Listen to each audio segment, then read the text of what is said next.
the level of interest on today's webinar, especially so close to Christmas and the holiday season. So I'm really appreciative of everyone taking the time out of their busy schedules today in lead up to the holidays to join us on today's webinar. So welcome everyone. Thank you for joining us, and we will be introducing you today to the sector guidance for the low carbon transport under the Climate Bond Standard and Certification Scheme. My name is Justine Leigh-Bell, and I head the Climate Bond Standard program here at the Climate Bonds Initiative. Joining us today is Corny Zenga, Secretary General to SLoCaT, which is Partnership for Sustainable Low Carbon Transport, and he is also the member of the Low Carbon Transport Technical Working Group, which we will be discussing that work today.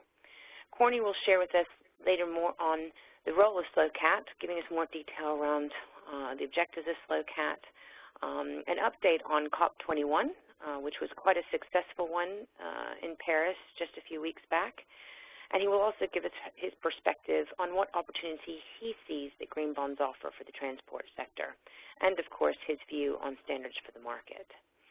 But of course, before we begin, I would like to first go over some basic housekeeping items. The webinar is going to go for approximately 1 hour. Your audio is muted, and we will have a dedicated Q&A session at the end of the presentation. So you can submit questions by using the Q&A panel on the right hand of the screen in the webinar platform, which we will come to at the end. And you can also raise your hand using the hand icon at the bottom of the attendees list, and our host will unmute you. Our host with us today is Katie House. Please note that you can also make the presentation full screen by pressing the full screen button on the top right of the slides. And this webinar is being recorded, so we will make that available to the participants shortly. And of course, if you're expecting any technical problems during the webinar, please do contact Katie using the chat box. So the way that we will roll this out, I'm going to start by really giving a sense of what this market is all about. What is the green bonds market? For some of you, you're fully aware of what's going on and up to speed, but there may be some folks that are joining us today that are hearing this for the first time, so important that we run through those. I will then give you an overview of the Climate Bond Standard and Certification Scheme, the mechanics behind that, how that works.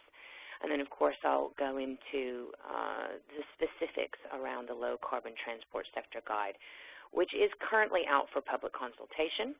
It has been in public consultation since the end of October. And, of course, this is an opportunity it's part of our outreach, and we are going to welcome your feedback during this phase and encourage you to participate in the consultation period. This is part of that process. And then, of course, I'm going to turn it over to our guest today, Corny, who, like I said, is going to give us some of his perspective, and really looking forward to that. We're very fortunate to have him with us today. So, of course, you know, we've seen an incredible growth in what we now are referring to as the green bonds market. And as you can see here, the exponential growth has been quite astonishing, and it's getting everybody's attention. In particular, we started to see this shift happen in 2013 when IFC came to market with their benchmark issuance of 1 billion euros for renewable energy projects. And by the end of that year, we started to see corporate engagement and corporate issuance coming to market. The 2014 year was really the inaugural green bonds piece where the narrative took shape, and we started all different types of players coming to the market. Of course, in the end of 2014, it was the muni market that really took shape out of the U.S. It has been a huge contributor to the numbers for both 2014 and 2015.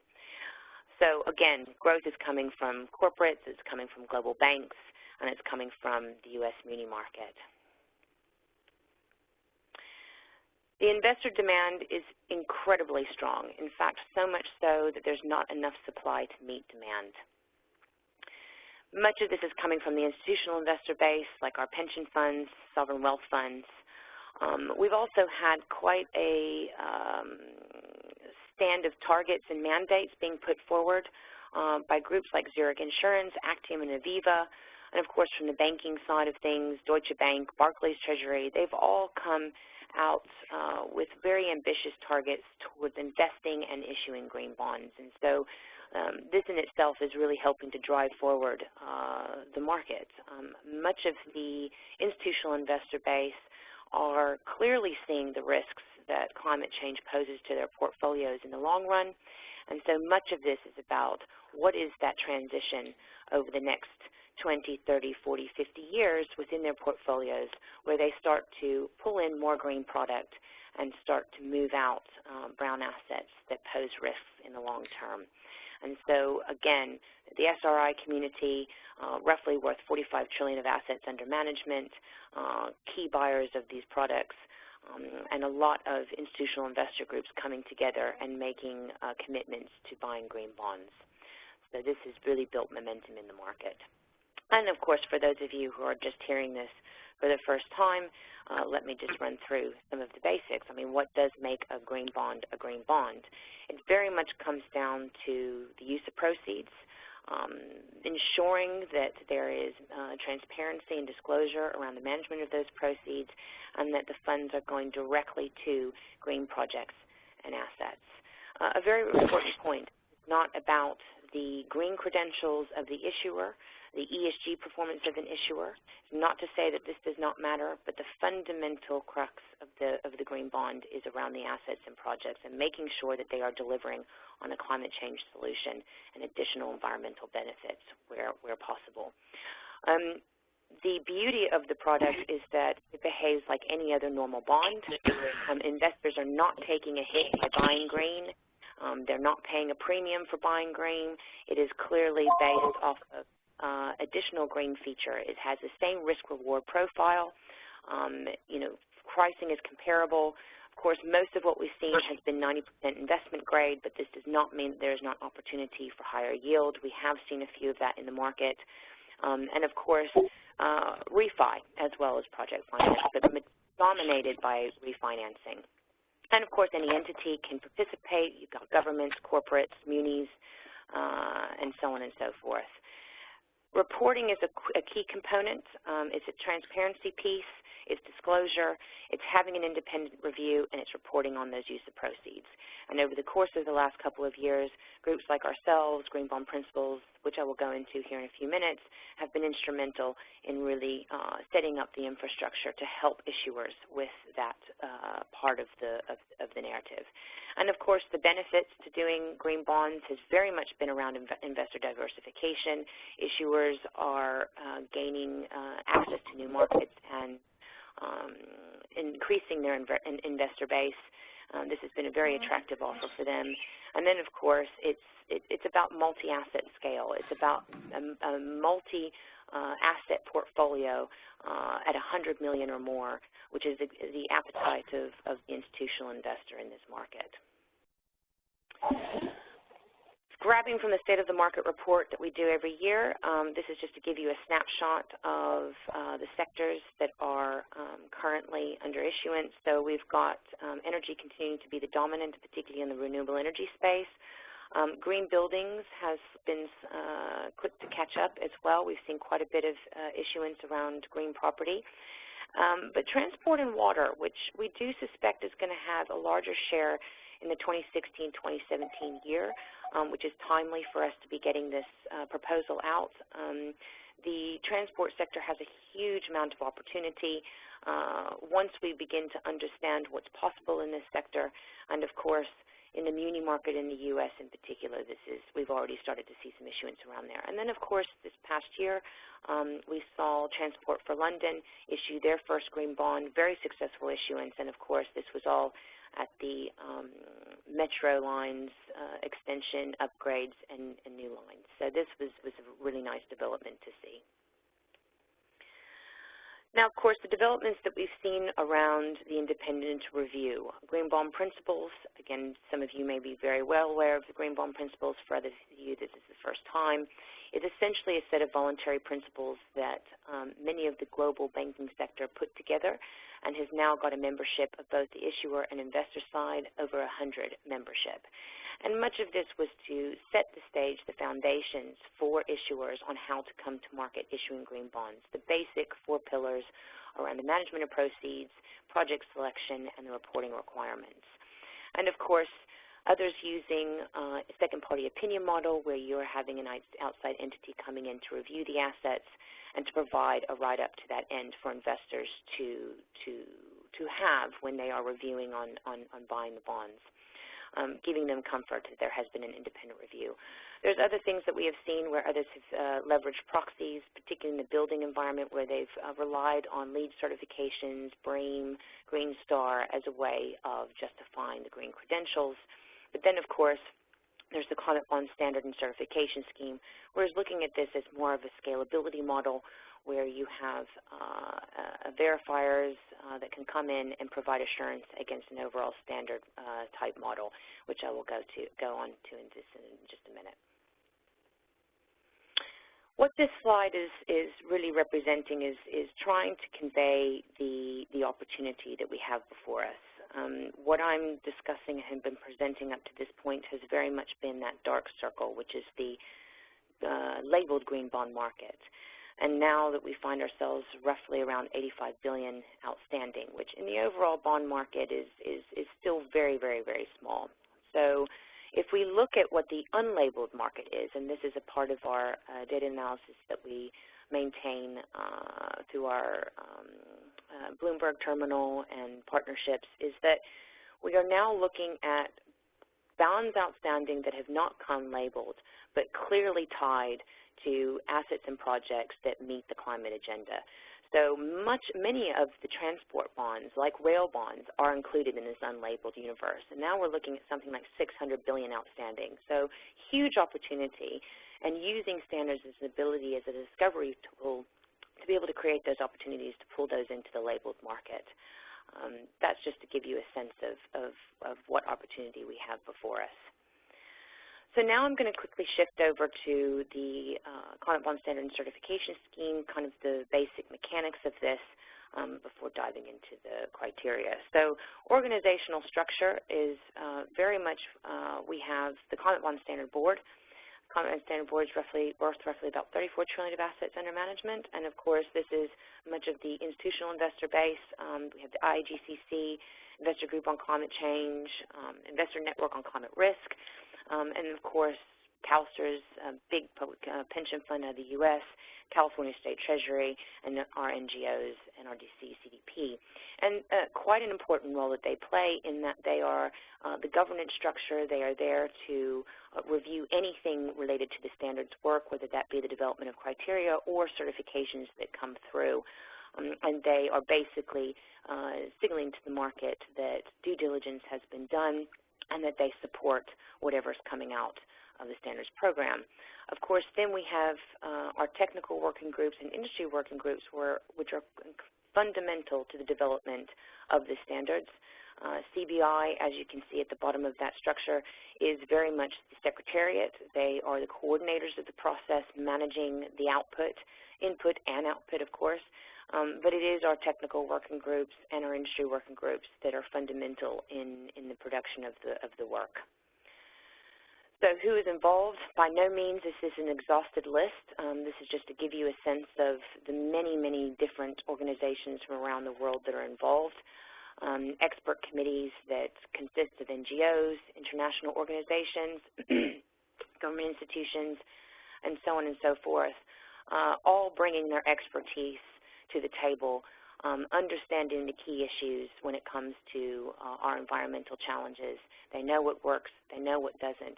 And of course then the challenge is being able to apply that knowledge to how it can inform the financial markets, in particular bonds. And we cover a number of different areas, of course renewable energy, green buildings, and of course what we're talking about today being transport. But these are other areas that we are working on under the standards program. And as of yesterday, I'm happy to report that we released our updated version of the overall Climate Bond Standard Framework, version 2.0. Please do check that out on our website. Essentially, it is going to be a standard package It covers what you need at, excuse me, at the pre-issuance stage. It covers you for what you need after funds are allocated, which we refer to as the post-issuance. And as you can see there, we've got our eligibility and guidance documents, and this is the specific criteria for those projects and assets that are included in the portfolio. So general requirements around the use of proceeds, Section B, which is very specific to the assets, and then, of course, we are starting to flesh out the specificity around the different bond types. And at the right, we have guidance for verifiers, for verifiers using the standard, and for issuers, and then, of course, investors, and those are accompanying documents to help make the experience go smoothly.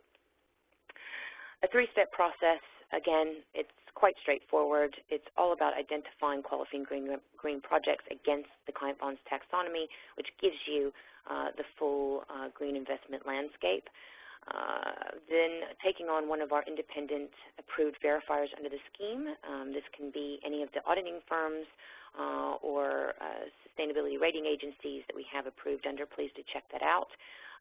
Once you engage with a verifier, you are then, the verifier provides an assurance against the climate bond standard, and that comes to us for our board to review.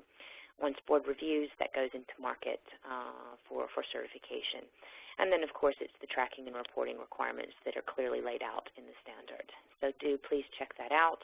Important to note that Green Bond Principles has been fully represented across the standard, and it's very much looking to do a straightforward, streamlined approach to certification.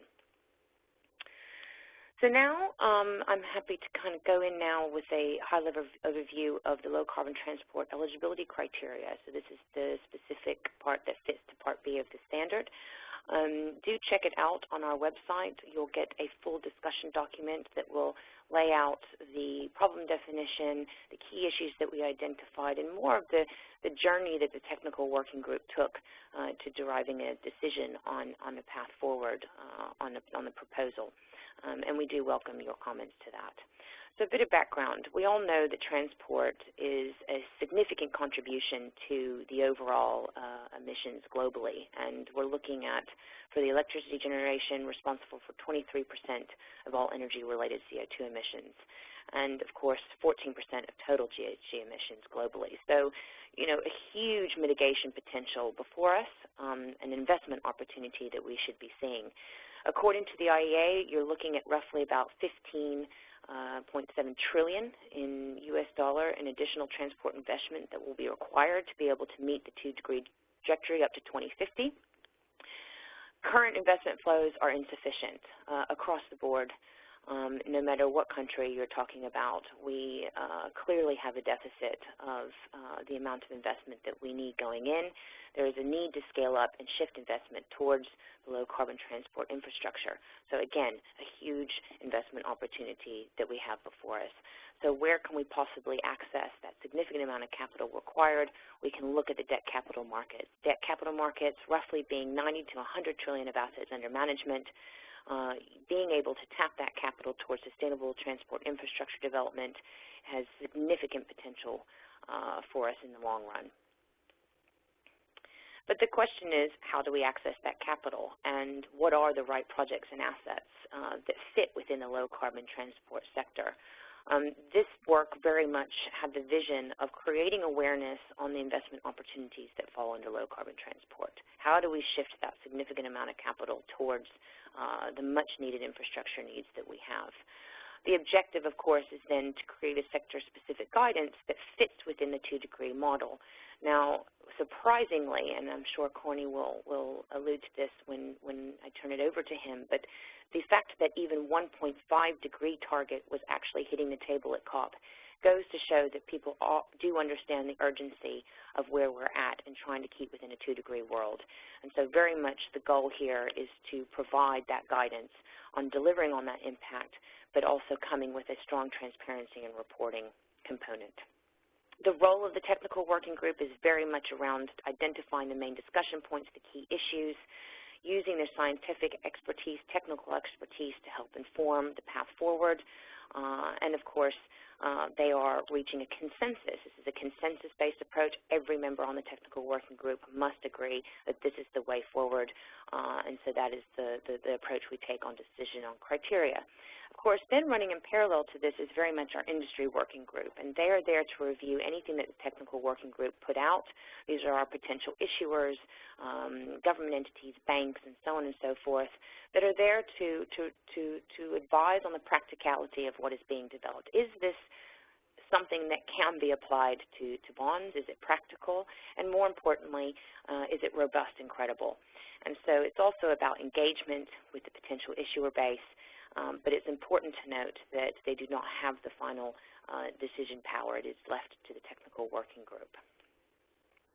And this is to give you a sense of who was involved in the work. We were incredibly blessed and fortunate with the caliber of folks that were on that group, anywhere from the IEA to the Transport Research Laboratory to ITTB, which is based out of DC, and of course having SLoCaT involved as well was incredibly beneficial. And so all of these guys made huge contributions to the development of this work. And then as you can see, we also had our industry working group working alongside and providing constructive feedback. The outcomes and the process, what we've produced now is a background paper to eligibility criteria. Like I said, is currently in public consultation before finalizing that into the final standard product. And of course, in this time period from now until the beginning parts of 2016, we'll be working to promote issuance in this space. And we've already had a couple of folks already engaging with us on that front. So do watch this space after the criteria becomes public for market use. Just to give you some timelines here, again, it was released at the end of October, going for 60 days. We finalized on the 31st of December.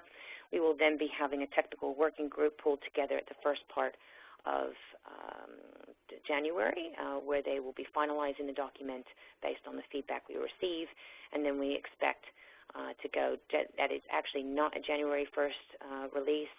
We expect that to happen at least within the second week of January. And so just to start giving a bit of detail around what was proposed. So really the overview here is that we wanted to ensure that land transport projects or assets would contribute to the 2-degree emissions trajectory, that it fits within that ambition. Our approach, after at least a year of discussion, was to look at setting a universal carbon emissions, direct emissions threshold for both passenger and freight transport. And this is to apply to all land transport modes, which decrease over time. So essentially what we're looking to do is to push efficiency across all modes of transport over time. And this is a really important piece. It was, rather than looking at each mode in silo and looking down the rabbit hole of all of those details, we needed to step back and look at what is it that we're actually trying to achieve in the transport sector. And overall, it's about pushing efficiency. And so the thresholds are based on the global stock-wide average of emissions data that is being collected and maintained and managed by the Global Fuel Economy Initiative, which is also fed into the IEA 2-degree scenario. So those two entities were very instrumental in helping us set what those targets, and you can find those targets laid out in a table in the discussion document. Of course, what this means is that a vast majority of rail projects will qualify, because what we are looking at is setting road as the baseline. And so then you get a sense of what is possible in terms of assets. So what do I mean by that? When we're looking at the vehicle space, light-duty and heavy goods vehicles, of course, I'm going to now run through some of the eligibility criteria. To qualify in that space, it's if the per PKM or TKM emissions of the vehicles are estimated to be lower than the appropriate threshold. Now, of course, full electric and hybrid vehicles will automatically qualify. And the reason for this is because what we are doing is a rapid transition model. Okay, a rapid transition to a low-carbon, climate-resilient economy for 2050. And so what we must be doing is building infrastructure in parallel not waiting until 2050 to build some of this out. So what do I mean by that? Do we need to be waiting until 2050 until all jurisdictions go with green grids? Or do we start implementing electric vehicles, hybrid vehicles at scale now and not wait till 2050 until grids are green? Our argument is that we need to be building all of this infrastructure in parallel. And so much of what you will see, and of course this is laid out again very clearly in the discussion document, is that electrification of the transport sector is fundamental to being able to achieve this low carbon piece. If you look at the percentage of what electrification of the transport contributes now, it's 2% of emissions, where road alone is close to over 70%. And so we really, really have a deep decarbonization challenge ahead of us. Public passenger transport, fundamental. Public mass transit in cities is going to be fundamental. All infrastructure upgrades, rolling stock, and vehicles for electrified public transport will automatically qualify, including electrified rail and trams. Now, for fossil fuel or hybrid vehicles, we are going to be looking for the ability for those projects and assets to meet the threshold. And so from a PKM, TKM, passenger load factor, this will help us determine whether or not those portfolios meet the threshold. But of course, we then have dedicated freight railway lines. So again, electrified freight rails would qualify. Non-electrified projects would need to prove that they are able to meet the thresholds that are laid out in the document. But a very important point to note here is that dedicated freight lines for fossil fuel transports will be excluded. And now, we had a lot of discussions around this, but our rationale is that, at least from Climate Bonds Initiative's point of view, we are not in a position to be certifying rail lines that are climate bonds for dedicating to prolonging the life of fossil fuel-based assets. Supporting infrastructure is an important one. It's not just about rolling stock. It's also about upgrading on the signaling systems, upon new technology innovations to improve efficiency. So anything supporting infrastructure will qualify if it contributes to achieving the emissions threshold. So it's a very important point. So that's the basic high-level overview of some of the criteria that we are presenting in the document. So I encourage you to read through that. That does conclude my piece. What I'd like to do now, and we will open up for Q&A to clarify some of the things that I've discussed so far towards the end. But I'd like to now turn it over to Corny. Corny was one of the main initiators of the SLoCaT partnership and has been leading the development of the planning on the SLoCaT Foundation. Corny played a lead role in the development of the voluntary commitments on sustainable transport at the Rio +20 conference, including the unprecedented $175 billion for more sustainable transport by the world's 8 largest multilateral development banks.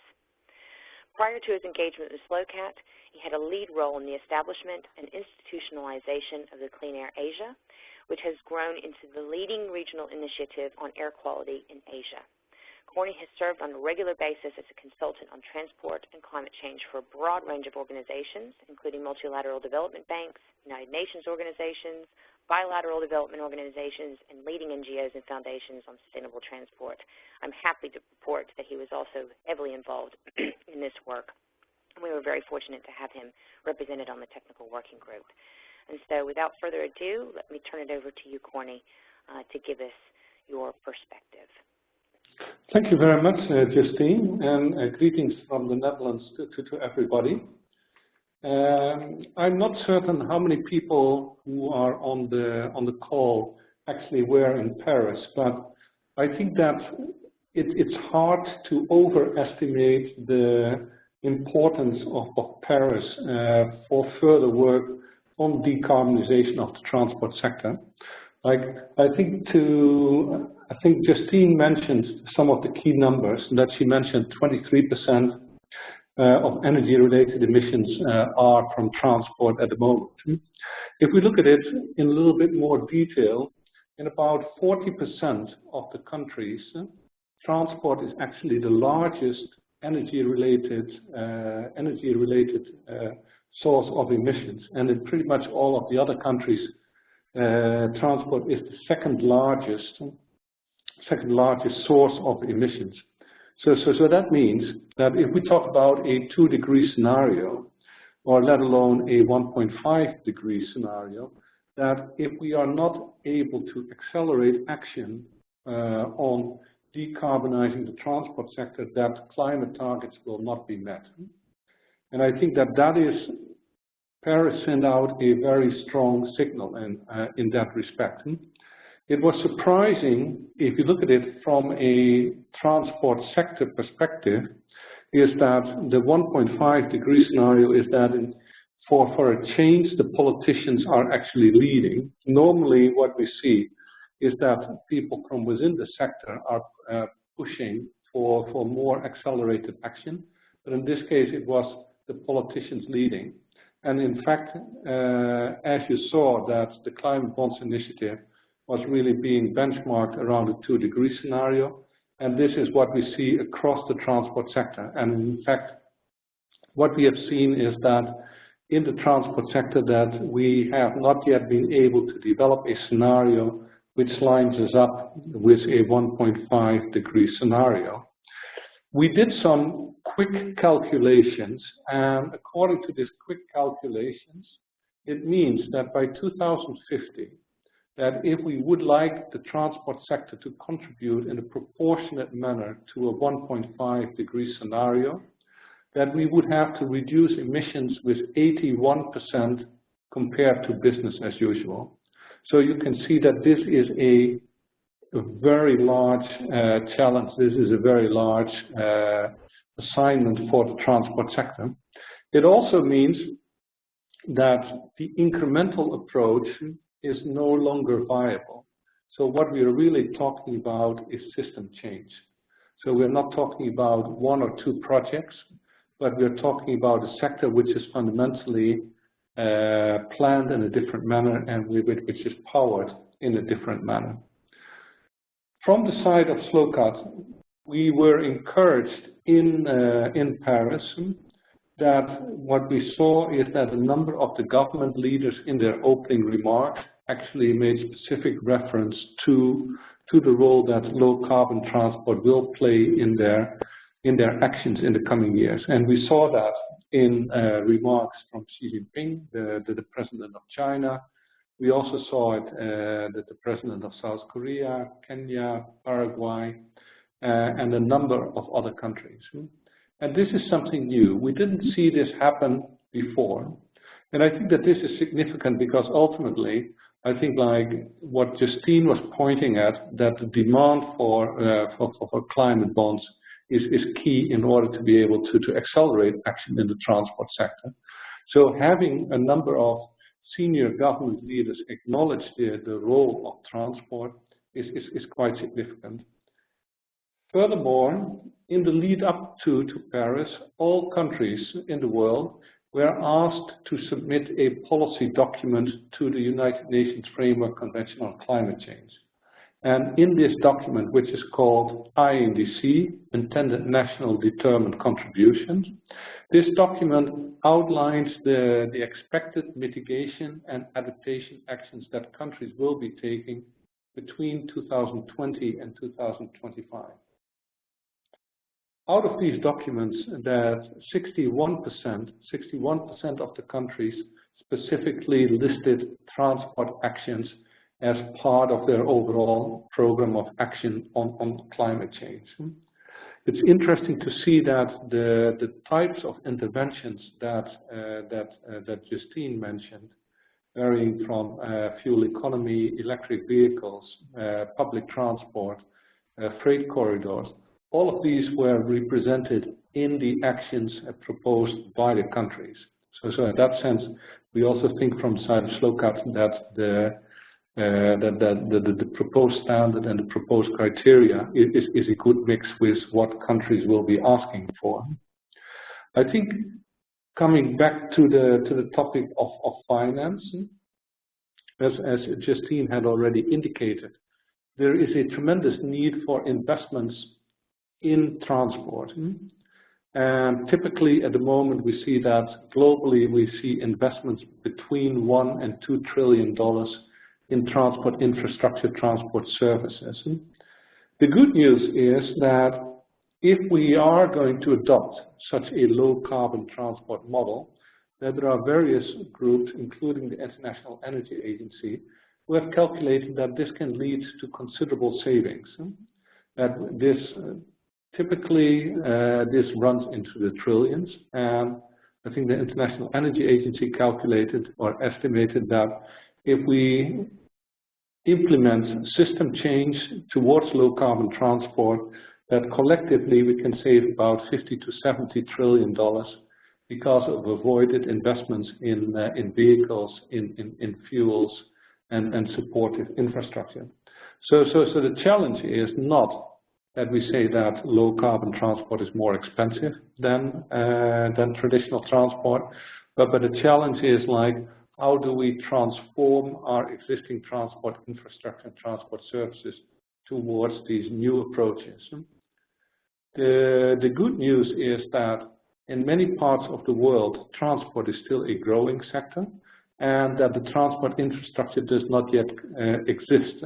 So we have the option to actually avoid the lock-in of traditional investment patterns, and to go straight away for the low-carbon transport options.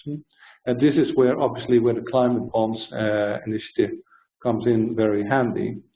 There is an acknowledgement that the scale of investment required, that while we expect that the public sector will remain in the lead, especially when it comes to public transport infrastructure or freight corridors and things like that, it is clear that they will not have the financial resources to implement these at scale within the time span given. I think that in this call we have a large emphasis on climate change, but what we should not forget is that in September of this year in New York, that the global community also adopted a new set of sustainable development goals, which talks about improving urban-rural access, regional connectivity, and at the same time also has a number of environmental objectives. But I think that what we see is that at the end of 2015, that we have a global agenda on sustainable development and climate change, which can actually propel the transport sector forward towards a more sustainable structure. The SLoCaT partnership is an organization which is composed of about 90 members, which includes development banks, UN organizations, transport entities, private sector operations. And what we collectively do is that we work on sustainable transport in support of sustainable development and climate change action. But the specific role of SLoCaT is to ensure that the global policies on sustainable development and climate change actually reflect sustainable transport. So it is important to have a strong set of financial tools at the global level which can help in implementing such an agenda. And this is where we look forward to further work with the Climate Bonds Initiative to ensure and to see a rapid scaling up of investments in sustainable low-carbon transport. With that, I would like to hand over back to you, Justine. Great. Thank you, Corey. That was an excellent rundown, and thank you for sharing that insight with all of us today. I will say that, again, for all the standard works that we do, these are starting points, and they are standards that will evolve over time to meet market developments, but more importantly, to expand upon what is possible. We do take a very strong focus on climate, of course, but we know that there are additional benefits that come with good transport at the city level in particular. Additional co-benefits that come out of this can be social impacts, and I know that there are many investors that are interested in seeing such benefits be realized. So again, starting points with the work that will evolve over time, we keep our working groups active, and when there's new opportunities to reconvene and look at further ways of adding additional investment opportunities and criteria, we look to do so. So now that leaves us to the opportunity to open it up to you folks for questioning. Katie will be there to look for any hands raised. I can remind you guys that the hand icon can be found at the top, and you can use that to ask for questions, to submit questions by using the Q&A panel on the right hand of the screen in the webinar platform, and you can also raise your hand using the hand icon at the bottom of the attendees list, and Katie won't host you. You can also use the Q&A box. So we've got a question from Julia Reynard. Hi, thank you for the presentation. A couple of questions. One, do we have an idea of the locked-in emissions in current transport infrastructure and how this may affect the feasibility of following a 2-degree pathway in that sector? I will turn that over to you, Corny. You may have more insight on that question. And two, will airlines be included at some point? Corny, let me let you take the first one. I'll be happy to take the second one. Yeah, I realized that I had to unmute first before I can be heard. Yeah. So if we look at it, transport is still a rapidly growing sector. So the predictions are that under a business as usual scenario, that transport emissions, for example, from freight would increase with about 300% between now and 2050. For passenger transport, the increase is less steep but still considerable. If we look at the potential for mitigation in the transport sector, one of the studies that we published in Paris at COP21 is that we did a comprehensive review of 350 mitigation potential studies, which are peer-reviewed studies and which look at what is the mitigation potential in specific countries in the land transport sector, so excluding aviation and shipping. If we add this all up, we came to the conclusion that transport, even in this so-called low carbon development scenario, would still be at around a 2.7 degree scenario by 2030. So it means that it is possible to considerably reduce the emissions from transport, but that if we look at the existing policies, or let's say even the policies or the potential policies, that we are still not meeting the 2-degree scenario. So therefore, like this agreement in Paris to move to a 1.5 scenario is very challenging for the transport sector. But I would expect that this is also for other sectors as well. Over to you, Justine. Yes, thanks, Corny. And Julie, on to your second question, will airlines be included at some point? And that also ties into a question we got from Carolyn Heyman, who's also interested in no action on shipping or aviation. So this first proposal is very much targeting land-based transport. We will be looking at aviation and shipping. Aviation will come down to fuel type initially. We do agree that there is a significant need to address the sector, a challenging one, as you can imagine. Looking at fuels type obviously is looking within the biofuels, and so some of that will take some interest and deep dive into that issue in the 2016 year.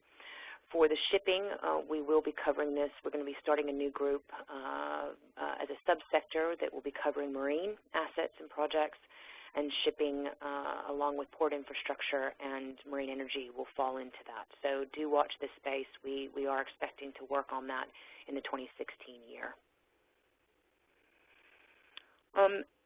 Any other questions that we have coming through? Katie, do we have any folks coming through on your end? Yeah, I've got a question coming through here from Hannah. One aspect of decarbonising transport is integrating renewable energy with e-mobility by establishing smart grid technologies decentrally. For this, energy, mobility, and buildings need to be integrated into one system. What kind of green bonds would apply if a municipality wanted to finance the creation of the ICT infrastructure, transport or energy, or anything else? Thanks. If I understand correctly, and I have to say a brilliant question coming through, because it is very much about integration. And ICT is paramount to making things work more efficiently. And of course, a muni that goes in with a multiple approach to issuing a green bond where the proceeds are going to a number of different related assets that need to come together to work to make an efficient process is key.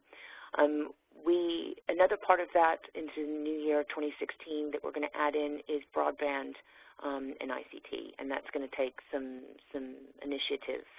So do look out for this, but very much so it matters. And at the moment, we have been fleshing out sector guides across all different parts of the sectors, these standards, but it is also looking to see how they work together and complement each other. So how can each of the different standards inform, say, a muni bond issuer on their portfolio to be able to achieve that integration? It's challenging, but very, very, very fundamental, I must say.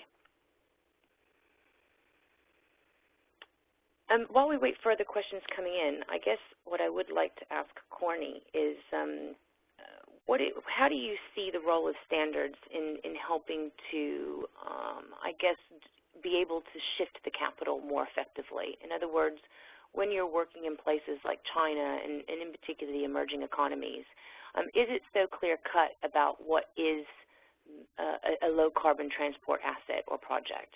Do you see that this is still an education component that's missing in the market, and do you think standards can help with that? Thank you. I think that that's almost a question for a separate webinar. Maybe as background also for the people on this call, if we look at international climate finance and we look at things like the Clean Development Mechanism, the Global Environment Facility, the Green Climate Fund, transport traditionally has not done well there. And I think that the challenge has been measurement. If we look at a power plant in the electricity sector, like a power plant is a relatively simple thing to measure the carbon emission. You have fuels going in, and you have electricity coming out, and you can have a meter on it, and it will give you the CO2 emissions. Typically in transport, you have about 20,000 cars which are equivalent to one power plant. So these 20,000 people, 20,000 cars are operated by 20,000 persons who are all individual decision makers. So in many cases, what has happened is that people have gone for the easy ones when it came to international climate finance. So in that respect, I think that the approach taken by the Climate Bonds Initiative, by having this threshold approach, is that you are actually taking out a large number of methodological issues, and that you simplify the process. So I think that will be interesting. So I think it's too early to say whether this is really going to drive the market or not. But from our perspective, we think it's a welcome development because it does enable us to go much bigger and to go much quicker. So the question is really like coming back to these core benefits, is to what extent are people driven by the climate considerations? This is why we think that Paris was so important, because there's such a large political momentum now on low carbon development that people are expected to take a greater interest. So I'm afraid, Justine, not a very clear answer, so we need to wait and see a little bit. Thank you, Corny. We've had a couple questions come in since then. Matthew Allison asking, "Hi, thanks for the presentation. Can green bonds fund be used to fund low carbon transport research and development? And if so, are there any examples of this?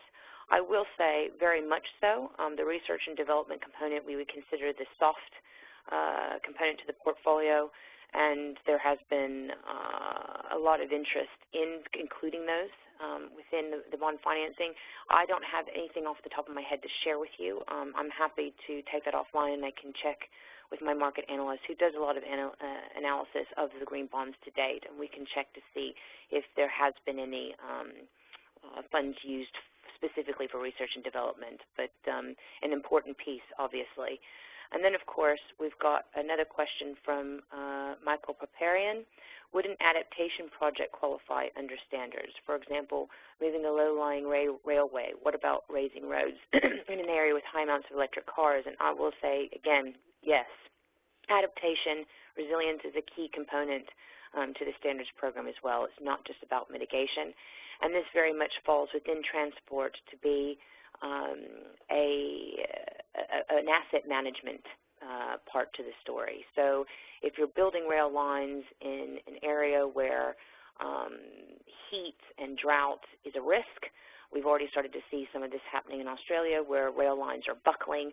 You know, we would be expecting the issuer to take some consideration on how they're planning on managing those assets over the long term. Now, this is not something that we've made explicit in the proposal to date. This is something that we're hoping to bring online in 2017 when it's more understood what an asset management plan should look like addressing the climate challenge impacts that they are currently and could potentially be facing. So yes, the adaptation piece is critically important. It's not just about mitigation. Another question that's coming through from Vasandra Saravati, and apologies for butchering your name. Do you think there is a scope for public policy, especially using behavioral economic tools such as nudges, in attracting investors into investing in green bonds and using low-carbon transport systems themselves?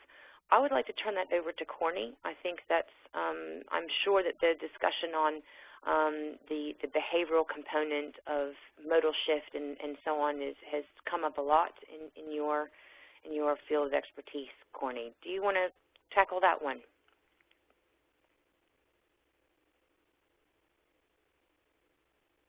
Unmuting yourself. Okay, yeah. So, yes, like obviously behavioral change is going to be a key component.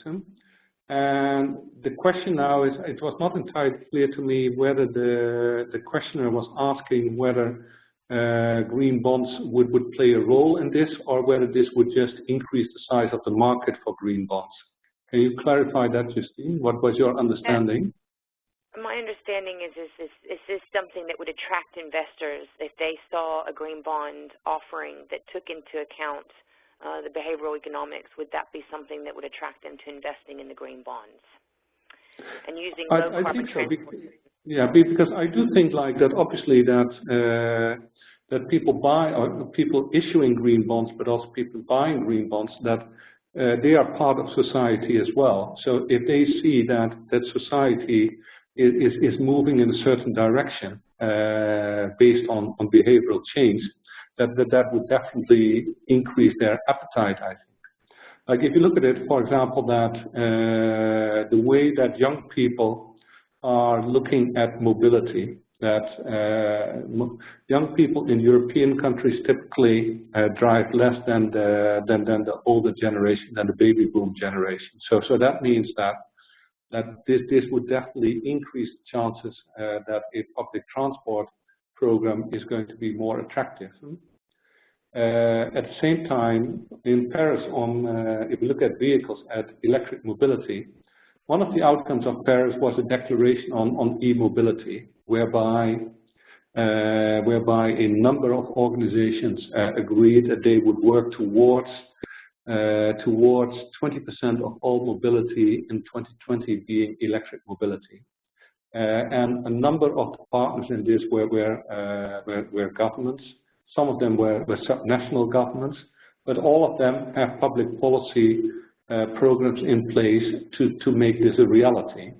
So in that sense, I think that public policy is going to be key if we are going to attract or if we are going to create the market for climate bonds and green bonds on transport. Excellent. Thank you, Corny. Do we have any other questions? We are now starting to come up upon the hour. We do have one more question from Tahir. I advise companies on transport emission reduction projects and development. How could a new co attract investors for R&D? Not exactly sure how to answer that question. I mean, I think that depending on what the R&D is actually entails and what it's contributing towards, in particular, new technologies, which is not necessarily what bonds are being used for financing at the moment. But the R&D piece is to help, obviously, to inform new technological innovations in the space. But again, I think it's going back to an earlier question that we had. There hasn't been a lot of examples that I have off the top of my head on where R&D has been placed into the green bond narrative. It has a role, but where it's placed at this stage, I don't have any concrete examples to share. I don't know, Corny, if you want to add to that, if there's anything that you might have insight on. So that I think that you're right. That first of all, if we look at the application of climate finance in the case of transport has been more limited than in other sectors. And I think that within what we do see is that there is a growing interest in private sector, the role of private sector. And we see that also within the private sector itself, there's actually a growing body of research which is being conducted. Like one of the things that we did for Paris is that we had a campaign called the 80 Days Around the World campaign, in which we looked at over 100 case studies of climate action in the transport sector.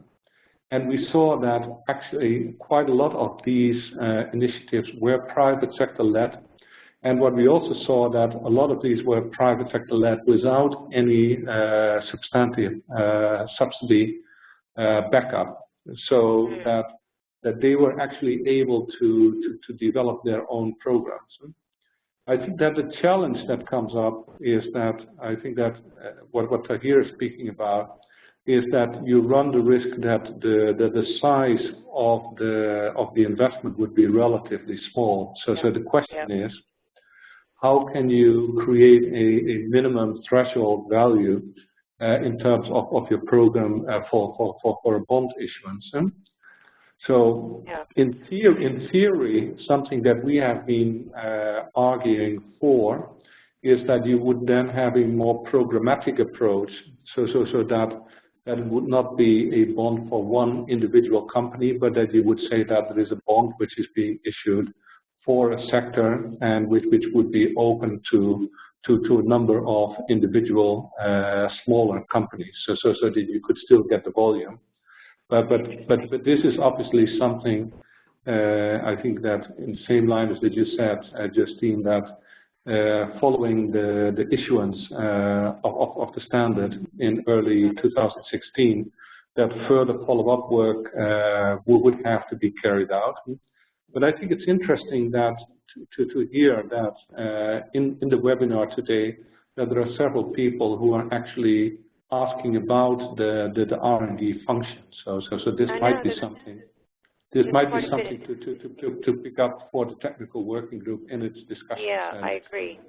And Corny, we did actually have some of our members raise this on how it could be incorporated, because it obviously plays a very important role in the further development of innovative transport technologies. And of course, Tahir adds to this in perhaps in the use of hydrogen or other fuel additives to reduce emissions. And of course, we do, in a very superficial manner, try to capture that in this starting document.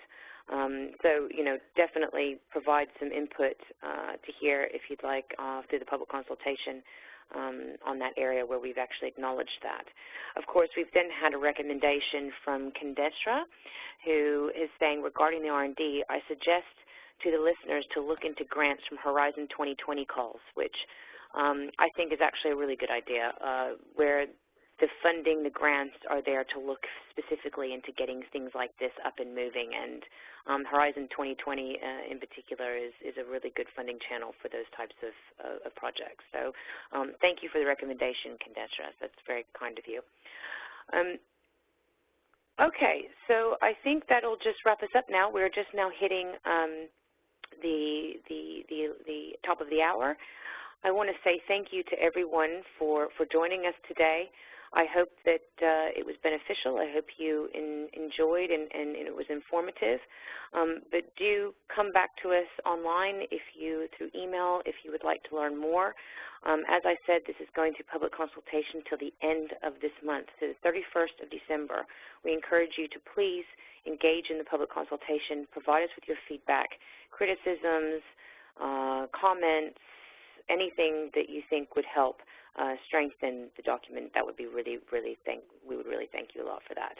And to Corny, thank you very much for your insight today. I thoroughly enjoyed it. I'm sure our participants did. It was a real pleasure having you on with us today, and thank you for co-hosting this webinar with Climate Bonds Initiative. It's been a pleasure having you on our technical working group, so thank you very much for taking the time to speak with us today. Okay, so that's a wrap. Hope everybody has a good rest of their morning, afternoon, or evening, wherever you may be. Goodbye. Thank you.